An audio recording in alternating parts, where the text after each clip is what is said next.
Questions? Yes? 2, 3. Thank you so much. No, I just very quickly, you mentioned the Google case. In my opinion, it deserves a bit more attention because Google, after 9 days, dismissed all the members. But what is interesting is the motivation. One of the members of the group was Luciano Floridi, an Italian scholar in Oxford. And when I met with him, I asked him, what was the justification? The answer they received was the following: you are incompetent. And so, yes, you are, in which sense? In the sense that Google is a private for-profit organization. So the criterion should be profitability, efficiency, and profitability. So the line that you are taking is not functional to our objective. Now, this is a case which will explode in the near future because big multinationals, since they have a lot of money, they can afford paying a group of scholars, philosophers, sociologists, etc., but they impose upon them the line of research.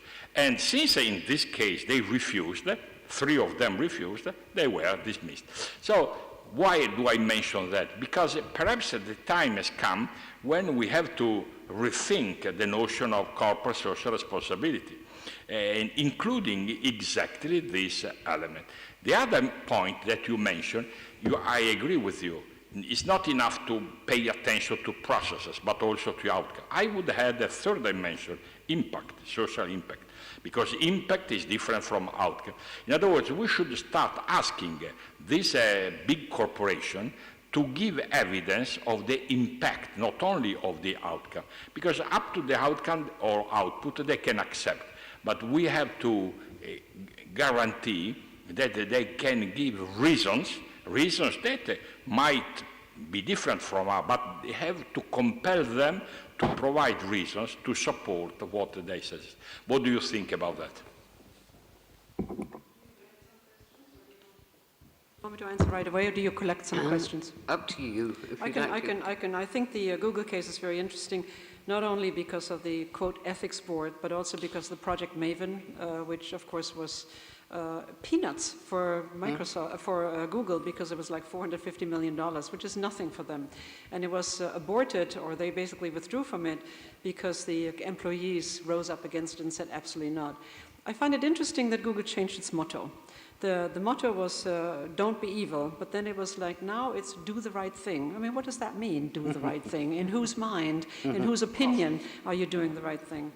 But I agree that this ethics quote board was a very odd creature. First of all, one person withdrew right after it was mentioned that it was announced, and you wonder, were they not consulted? Were they just put on it? I mean, maybe you know more about the Italian member, I don't.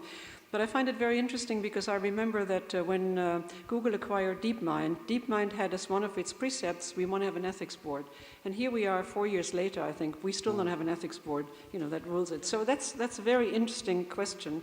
And I do think that you are right, and I agree with you, to rethink the social responsibility. It's very hard to impose something on a company like Google or Facebook because of the sheer financial wherewithal and the sheer size and global reach they have. I mean, there are sometimes multiples of governments, and so therefore it's very hard to enforce that upon them and to make them adhere to it.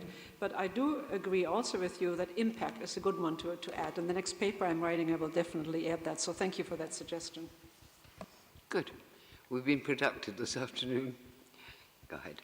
Yes, thank you for your talk and analysis.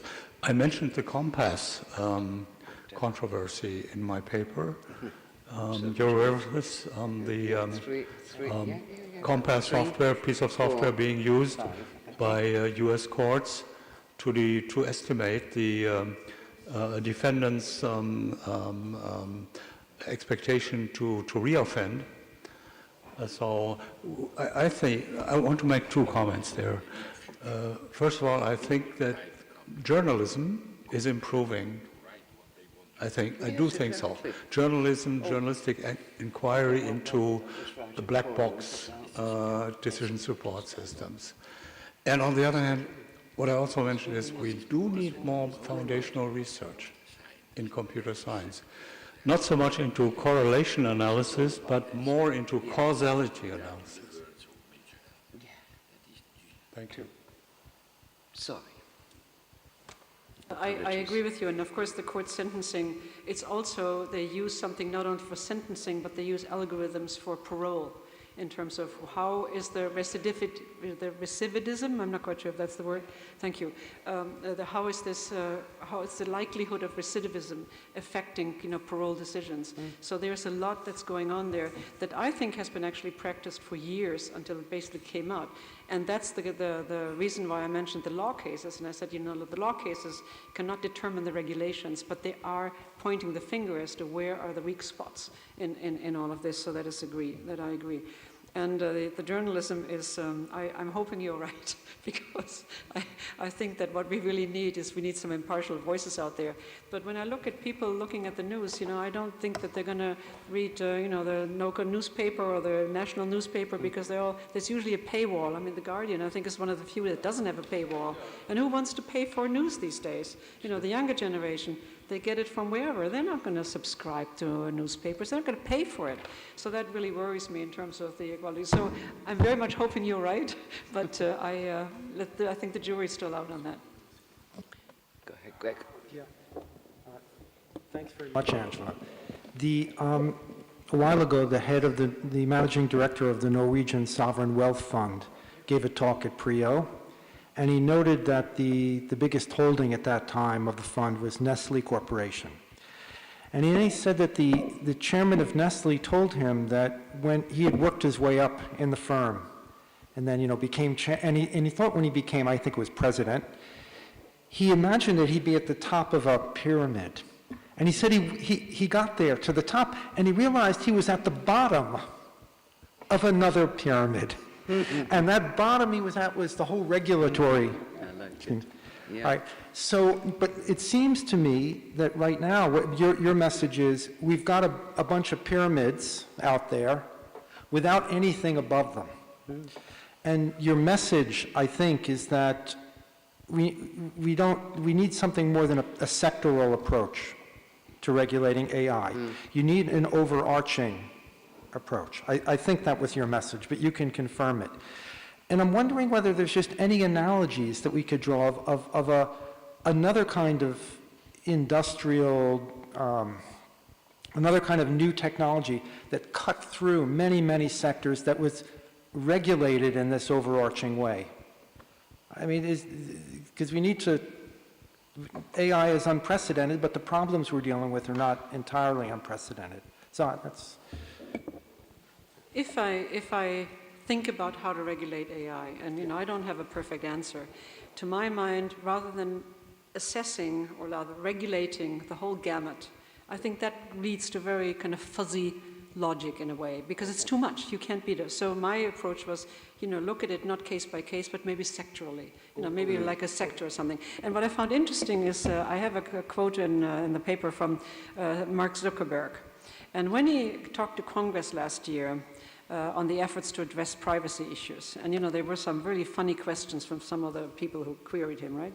But what he said when he talked about regulation, and I quote, "My position is not that there should be no regulation. I think the real question is, as the internet becomes more important in people's life, is what is the right regulation, not whether they should be or not."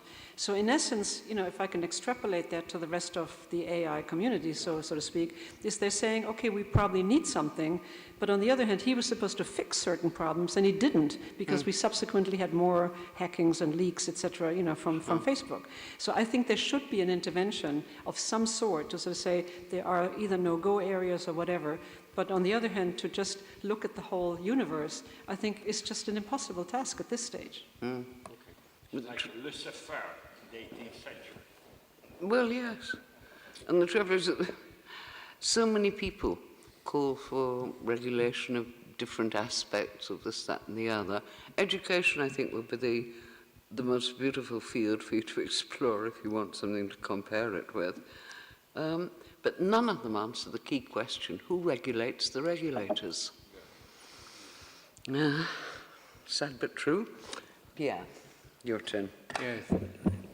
Thank you for your strong message. And I would just like to tell you that your statement number 1 should be made much stronger for the population in general, what you call the narrow segment. Outside this narrow segment, AI is black magic. People don't know. And I just give an example. I belong to a committee who is designing the new curriculum for French high schools, especially 12th grade.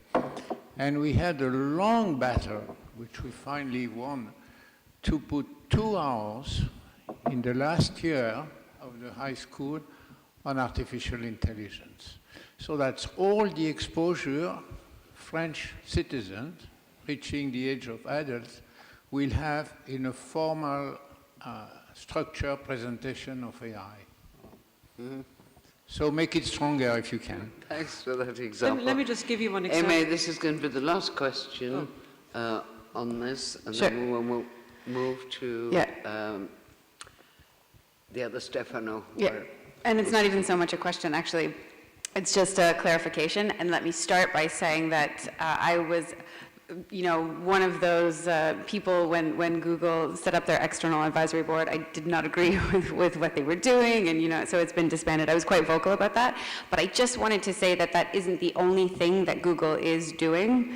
That they have internal ethics committees, but also internal ethicists who are hired to be members of the design team.